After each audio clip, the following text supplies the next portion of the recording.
But listen, this is About This Life with your host, Anne Marie.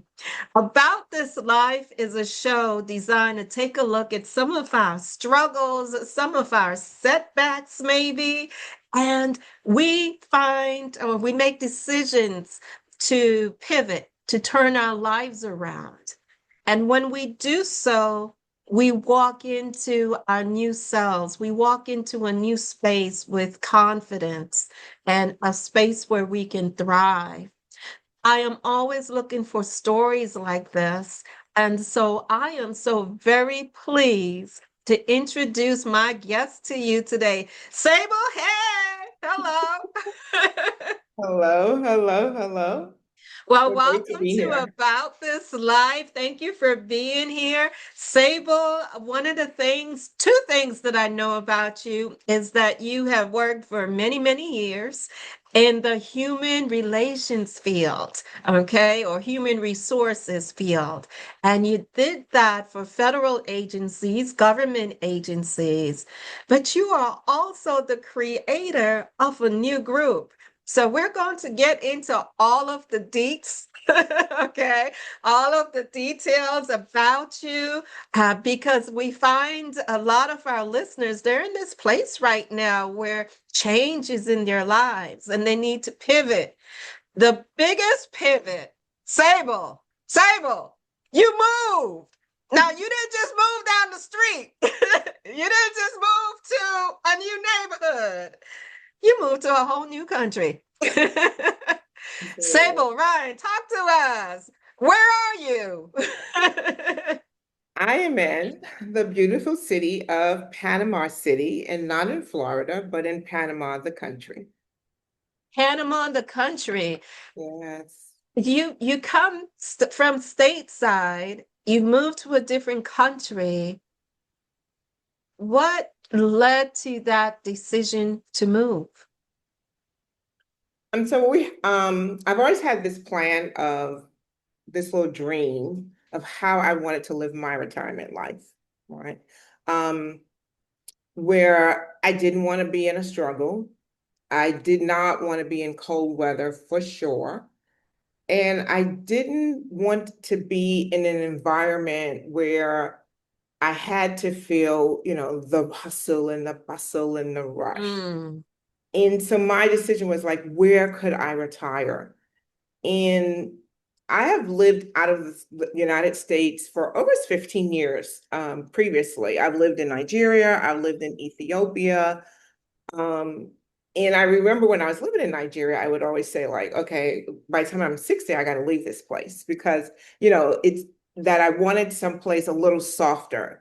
But I knew for sure I love living in Africa.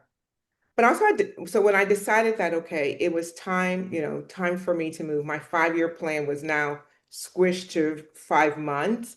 Because I was one of the people affected by the Doge layoff. I thought, why not now?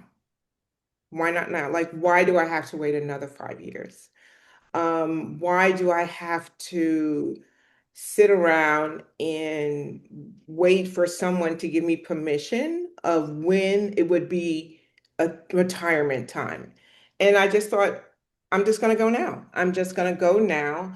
Panama is very friendly to expatriates and very friendly to American expatriates, where the visa process to get your to live here is very mhm. simple. The requirements are pretty simple.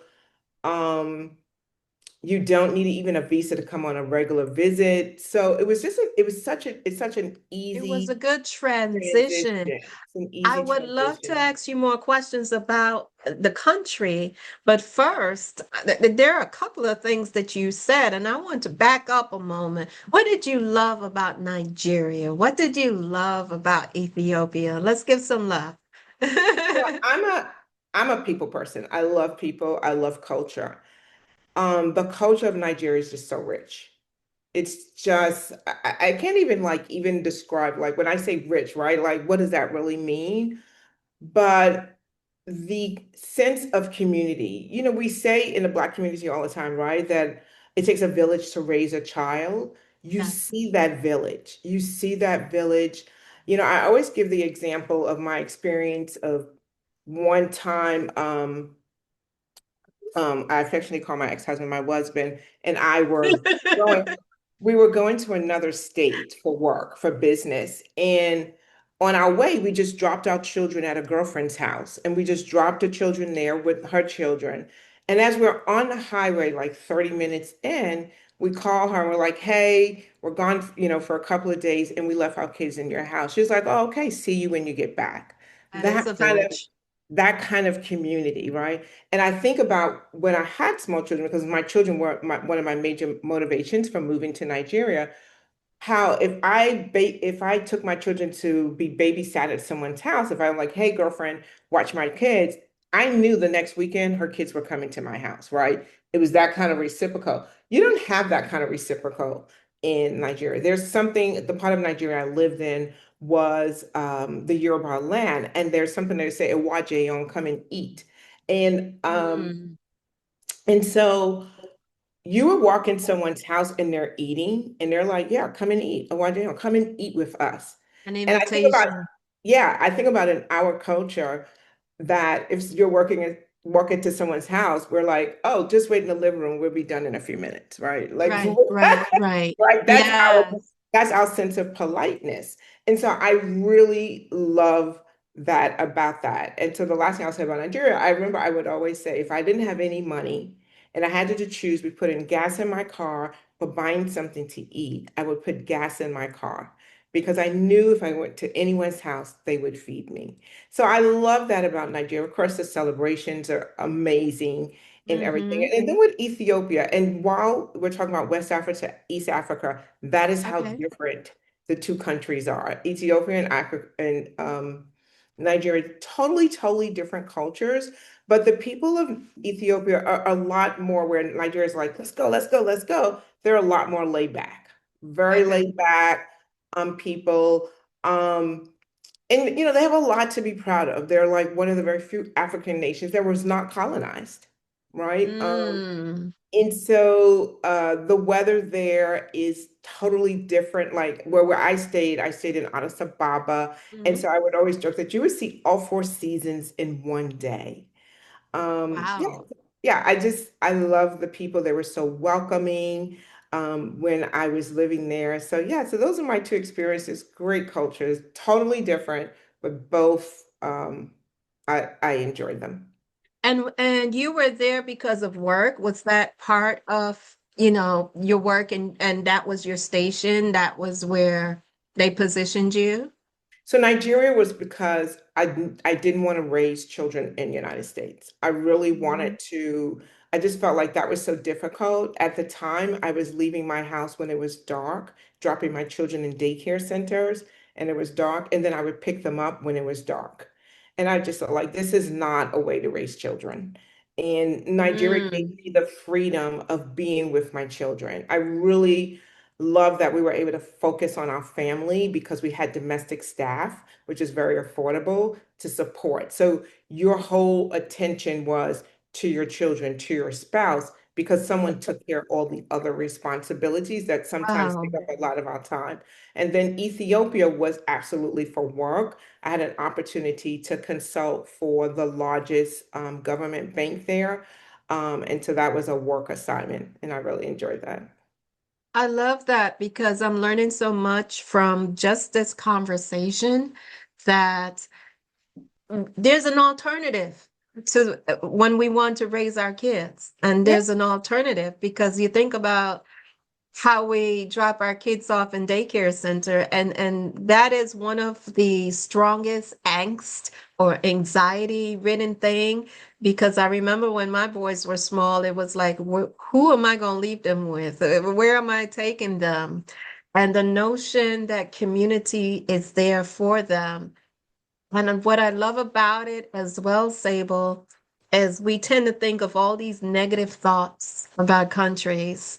And here you are sharing something that's positive. Now, the other thing that you said, I heard you roll by. So you are one of the people as a federal worker. that Doge did its thing. It came through and it uprooted people's lives and it disconnected. And that disconnection, a lot of people are struggling right now. You made a decision to move, though, to a different country. And you said, well, why wait? Why not now? Can you go into that decision-making process? An example of that, what I mean is, what was the most daunting thought? And what was the most encouraging thought? Okay. You've lived abroad before. You know what is, you have the experience. You no longer working for the feds. What was the daunting or scariest thing? But what was the most encouraging thing to go ahead and move? Well, I think, in my case, I knew something was coming, right? Mhm. So some Mhm. people were in total shock. Um, I was actually, working in diversity, equity, and inclusion, right? Mm. So we knew even before December 5th that, Mhm. there was things happening in the air. Once the Right. election was sealed, we also knew that, hey, something could happen. Um, what we did not expect was our whole agency to be dismantled because I work for USAID. So we did not expect that. And that, that's a shock to people when that's your life's work. It takes a moment to see that just crumble right in front of you.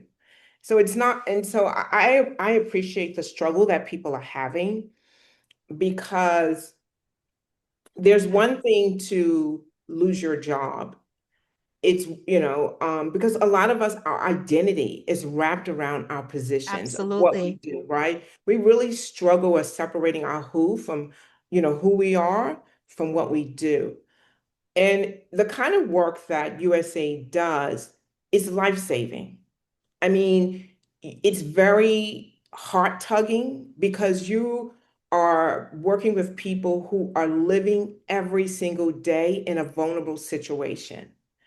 And the work that you're doing is trying to help them get out of that vulnerable situation, be it there was a disaster, a hurricane, a war, starvation, and you're putting in mechanisms to help them get out of that situation and to know that all of that is gone, My right? God.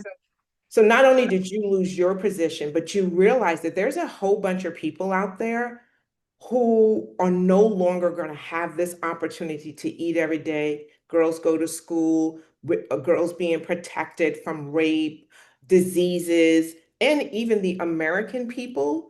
We don't have the opportunity of being warned any longer of the diseases that are happening in other countries that could affect us because those warning systems have been taken away. So I understand the struggle that people have if you're doing work that was more than just a job, it was your mission, your calling Yes. in life, and that has been removed. So in my case, I absolutely, I've always done DEI work in some form of fashion, right? Like I've Well, always, before you continue, I first want to give honor and hold space for what you just shared with us, because a lot of times all we know is the media, and sometimes to protect our mental health, we turn off the media so we don't listen to it all day. mhm. You're bringing this perspective of the impact of USAID and what they do from the day to day. It reminds me of systems because it's not just the internal personality and the individual worker, but all a ripple effect in terms of the communities that they impact. So thank you for explaining that to us in a clear way. And so go ahead and continue. So that was your experience, DEI, dismantled shockwaves through your agency. And then what's next? yeah, so I'm saying to myself, okay, so what are you gonna do? Right? Like, Mhm. in my, and that's why I say my situation is probably a lot different than most people. One, I've always been, not always, but I've been planning and thinking about I'm going to retire in 5 years and move to Panama, Mhm. right? So that was 5 years, move to Panama. That was the thought. So now I see that, okay, the culture, the environment is shifting. So what are you going to do? Right? Yeah. You could react. You can give the reins of your life over to someone else, or you can take control of your life. And I decided for me, you Mhm. know what? I'm smart enough. I am flexible enough to do something different. I don't have to give the reins of my life to someone else. I can be in control of my life. Mm. I also Mm. recognize that early on that we were moving to an environment that was about to be hostile to Black people and definitely hostile to Black women. And as you know, 300,000 Black women have lost their jobs since January. And so do I want to maintain myself in that environment? Do I want to be in an environment where you are constantly trying to grasp air? Because at one point I just felt like I Mhm. was drowning. I felt, I Right. literally said I was drowning. And you know what I say to people, losing a Mhm. job, I mean, we've probably all lost a job here and there, Yeah. been downsized, reorganized, restructured, terminated for whatever reason. But to lose your job publicly, right, when the whole Mhm. world is looking, and sometimes when someone else knows before you that you lost your job because they read it somewhere and you're like, oh, is that me? So, Mhm. um, but for me, I thought, okay, what's next? What do I want to do? What do I want to do with my life? I've always loved culture. I've always loved people. I've always been a connector. I already had a business that I was already working on where I was bringing women together anyway. Mhm. We were already hosting events. We were already traveling. We were already golfing. And so why not give all of my attention at this time for that? And I was pretty fortunate that I had a couple of coins in the bank that allowed me to be able to make that kind of decision, right? And so I don't take that lightly either. I don't take lightly the fact that some people didn't have that financial opportunity. They needed to do something the day before, like they needed to make sure that no paycheck was skipped or missed, Right. right? Right. They also had deep roots of where they were. So they couldn't just move to another, not even another country. They couldn't even move to another city Mhm. because of their roots were so different, between children, family, whatever financial Church. responsibilities. Yeah. It's a So, school. Yeah. yeah, so I do appreciate that for people, and which makes it even more difficult because the job market is pretty nasty now. It's brutal. It's very brutal. Mhm. And if you don't have an entrepreneur spirit, is you can't just create one. If you didn't have a business idea, you just can't start one, So that's also very difficult as well as, and so I do appreciate that I was in a position that a lot of people were not. I had already lived in other countries, so I'm not afraid to live in a different country. So you asked me what was the most daunting thing. Spanish is not my first language, and I'm not fluent in Spanish. And so that is a little daunting, right? That is a little daunting to come to a country where the majority of the population, that is their singular language. Now, there are people who are bilingual here, but that is their single language and it is their language. So that is a little daunting that you're bringing here. I came here also sight unseen. The first day I ever been to Wow. Panama, yeah, the first day I had been here was the day I moved here with my, suitcases and my golf bag. Had to bring my golf bag. That was my first move. So yeah, so that was a little daunting. Um, but I also know that, I always like to say nothing is forever. So if I Yes, come and I don't like it, and it's you can okay. change. I can go Hmm. somewhere else. I can go somewhere else. But I also know that this place is not only is it welcoming to there's systems in place to support people who are aging, which I'm in Yes. the Talk to category. me about that because I was about to ask you in terms of your support system, in a new country. And we're all getting older. We are all getting older, so talk. I might be visiting you soon. Yeah. So there's a large expat community and there's a large Black expat community. And of course I did some research. I'm not a researcher. So, a lot of this has to do with your personality. Yes. Right. So if you're a person, who has to research and analyze and, I know people as I look at, I'm in a lot of different groups and I hear people say, oh, I'm coming in 2027. I just made my fifth trip. I just got my temporary, I'm coming, in 5 months, or I'm coming in 1 year. Overthinkers we are. But we're all different personalities, right? But I'm an action taker, and I'm a person who I will jump out the plane and I'll look for my parachute afterwards, right? But I know that there's other people who want to know the brand of the parachute. They got to inspect the parachute. They got to test the parachute, and that's fine. So coming here in terms of community, there's a huge Black community. I knew that. I knew that I spoke decent Spanish, right? That I could get myself a taxi, something to eat, the bathroom, the hotel, the police. So I knew my Spanish is at least a little bit, I could manage to that level.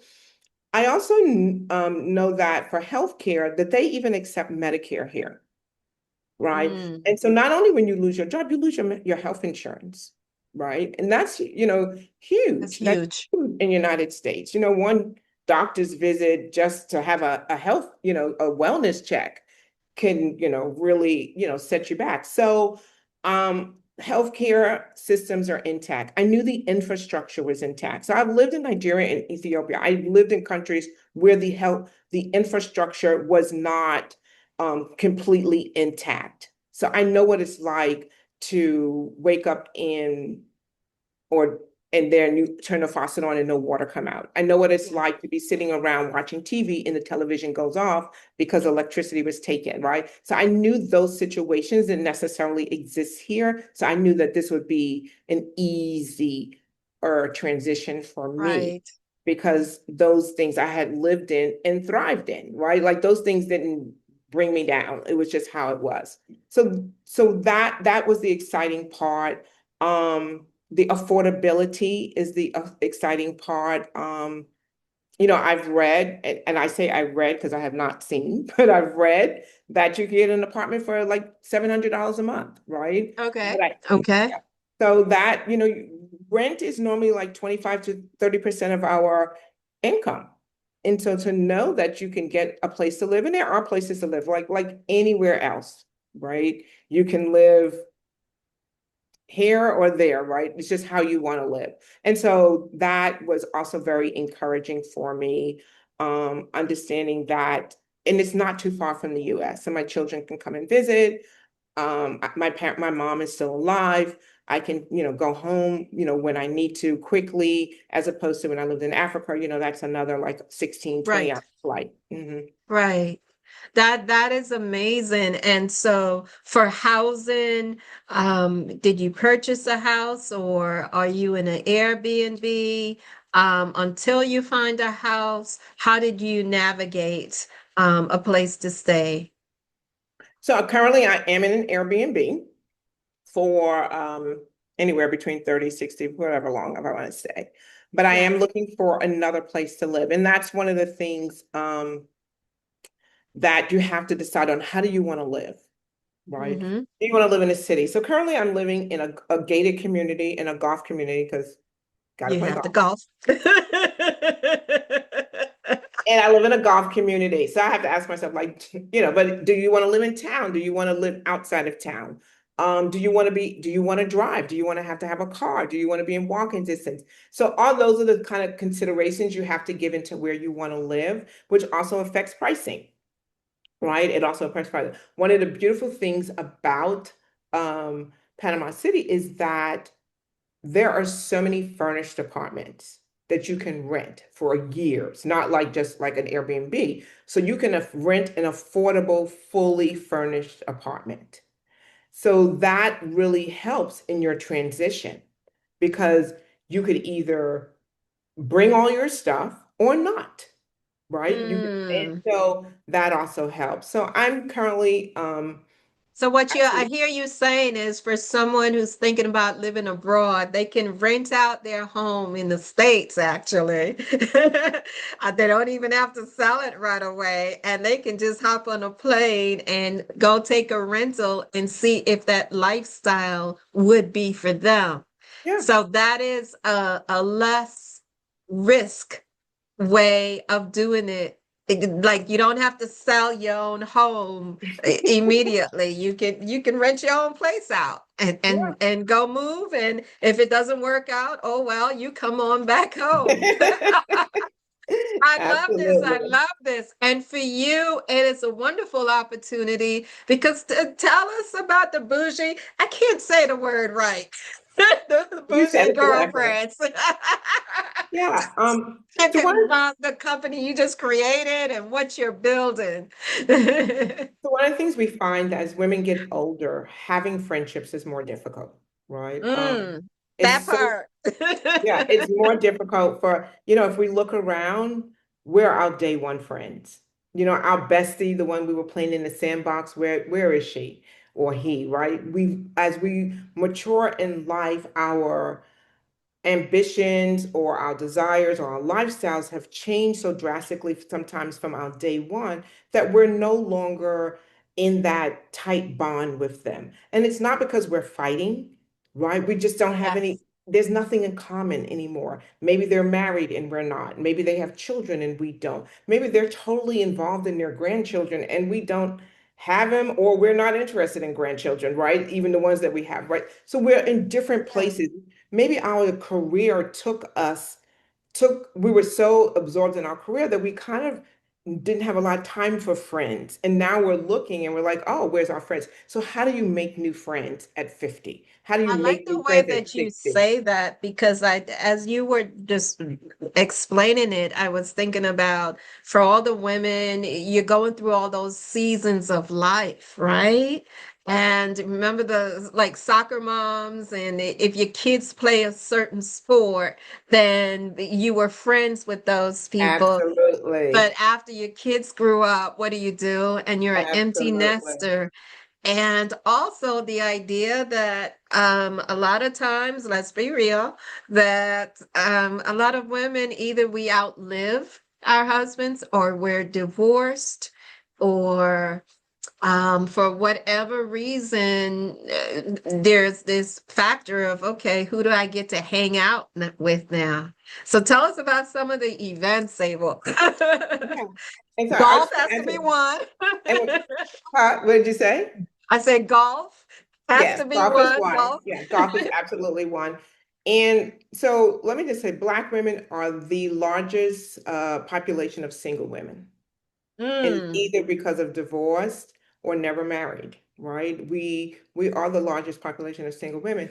And so we do find ourselves hmm. really grasping for relationships and friendships. And so that's one of the things that we really focus on. We do focus on having activities to bring us together, and golf is one of those. And because golf, it can be a very social. For me, it's a very social Right. activity. It's an activity you can do by yourself.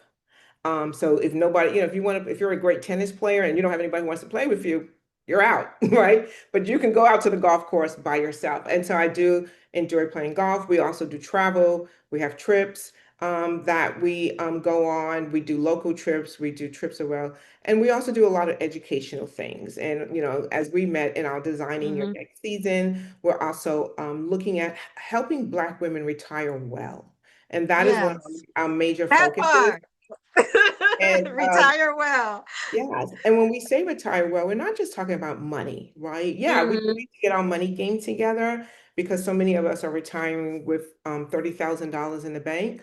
But we also need to make sure we have that friendships, those relationships, because we're not going to the office every day, like you just said, right? Yes. So now where do we get that interaction from? Where do we get those relationships from?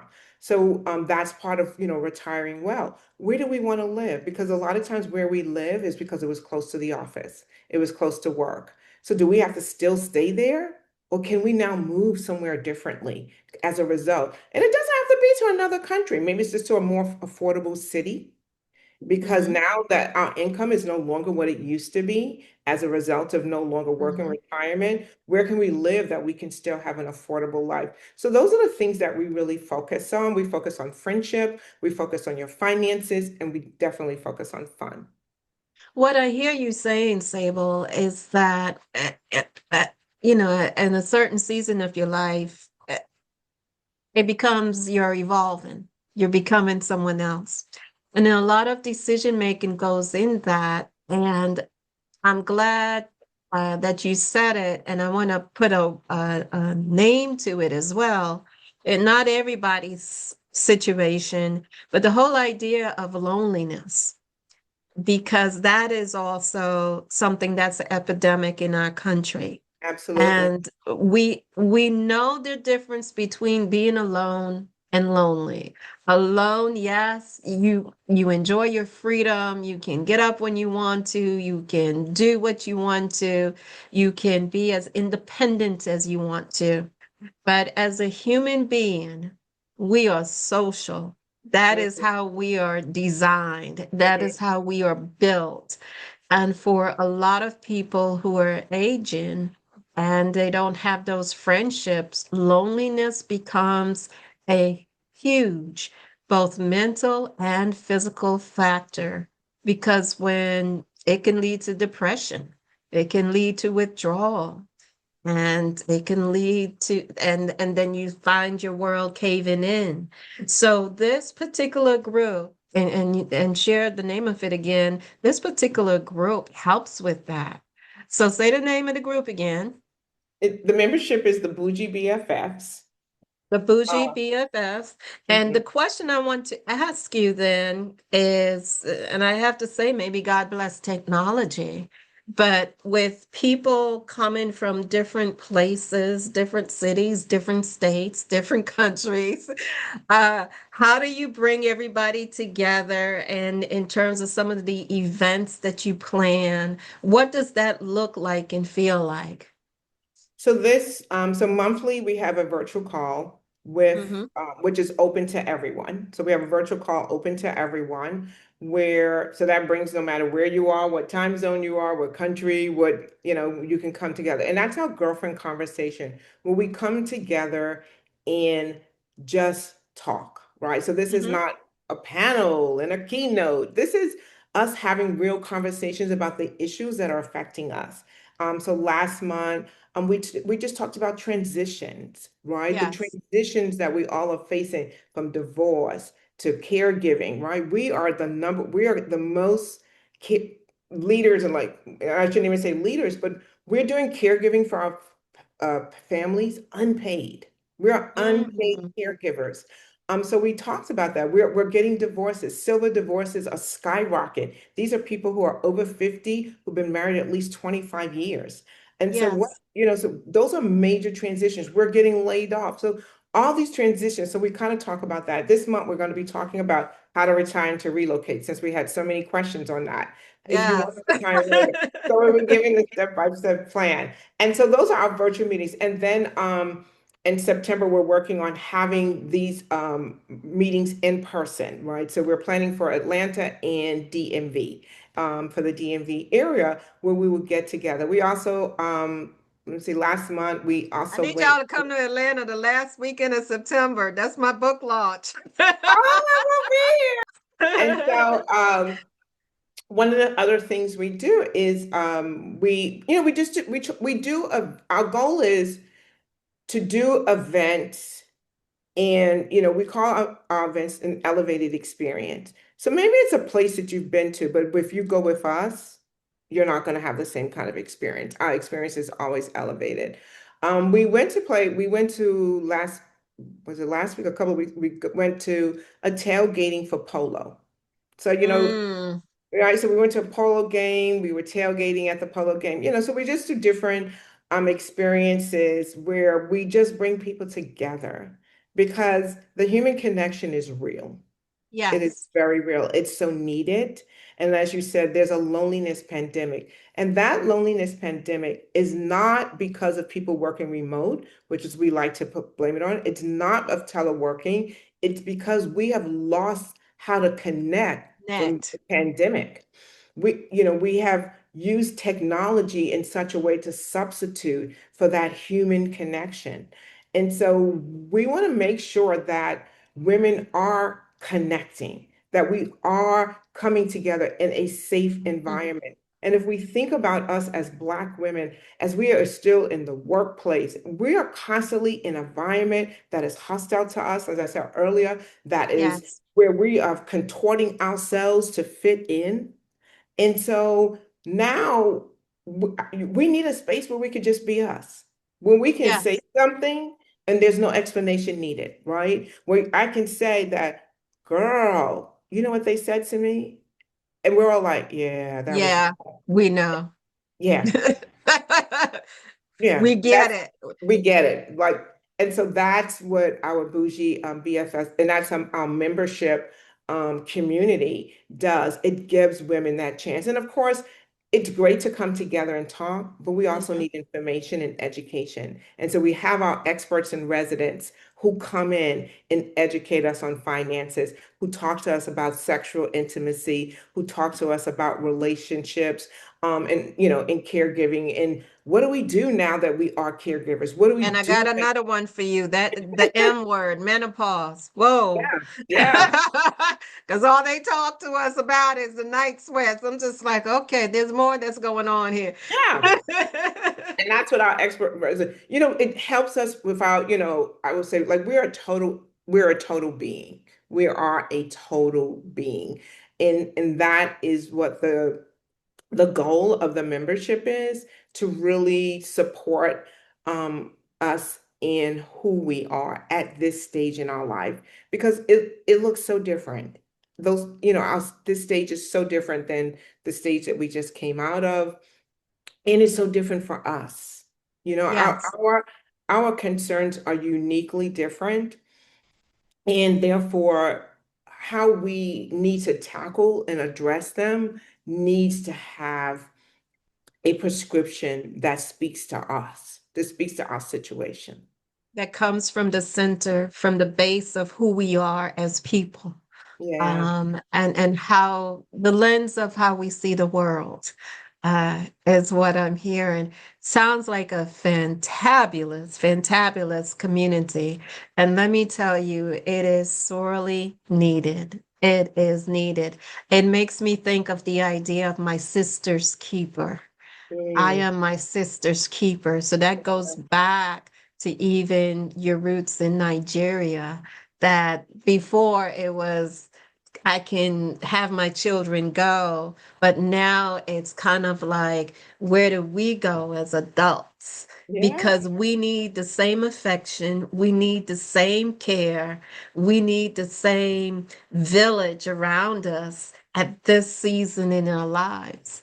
And it absolutely. sounds like this is a group for that. So bless you. Thank you for having the vision for doing this. Thank you for the courage and sharing your perspective of what it means to pivot and just go to another country. So, just in terms of closing, then, I often do this with guests, and I sometimes I think about it off the top of my head. Uh, I used to believe blank. Now I believe. How would you fill in those two blanks? I Wow. used to believe. Now I believe. I don't even know where to Could be start, but anything. there's like a list. Yeah, there's like such a list. Hmm.